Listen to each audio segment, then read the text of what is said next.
عدی ابن حاتم رضی اللہ عنہ قصہ گوشدار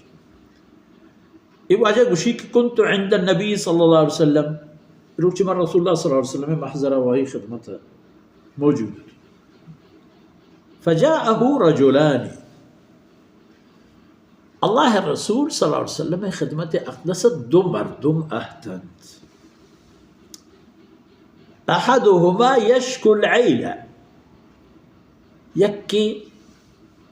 گزرانے تنگیے گا پایت یا رسول اللہ تنگ اترش پہنتو با گوش لگے لنگڑے بی پچھو پوشا کے ہمیں پھر تنگی اترش بھی ہے کسی کو والآخر یشکو قطع السبیل وہ دو بھی مردوں راہانی بد امنی اگر پایت کہ یا رسول اللہ یہ راہ صبران کے مردوں دار کھایات جانش محفوظ نہ مالش محفوظ نہ اور جناب رسول اللہ صلی اللہ علیہ وسلم آئی واج کرارہ جواب داد فرمانے کو اما قطع السبیل یہ کہ تو اسے رہزنا راہ بستگن تو ڈونگا مردمانی پولو ہول شروع کرتا ہوئی امن و امانی نہیں یہ خبر ترہ اول من جواب دیا فَإِنَّهُ لَا يَأْتِي عَلَيْكَ إِلَّا قَلِيل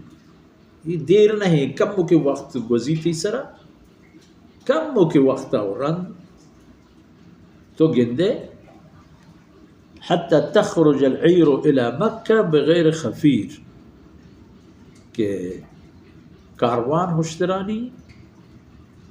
مسافر در کے چمکہ مکرمہ نہ نگہبانی نہ پاسبانی نہ چوکیداری نہ راہ پاسگاہی نہ پولیسی کس نہیں اس در کے تو رو تو تی منزل سر بھی کسی جستی نہ کن کہ تی چمی کستر چمی مستر ایک وَأَمَّا الْعَيْلَ و تنگی گپا کہ تو گپا ہے فَإِنَّ السَّاعَةَ لَا تَقُومْ حَتَّى يَطُوفَ أَحَدُكُمْ بِصَدَقَتِهِ فَلَا يَجِدُ مَنْ يَقْبَلُهُ منه یہ ہم پیدا کے وقت کہ مردمان اس طرح چھ قیامت آئے گا پیسر یہ نوبت کہتے ہیں کہ مردہ ہوتی صدقہ گورا تو در کے ڈرنا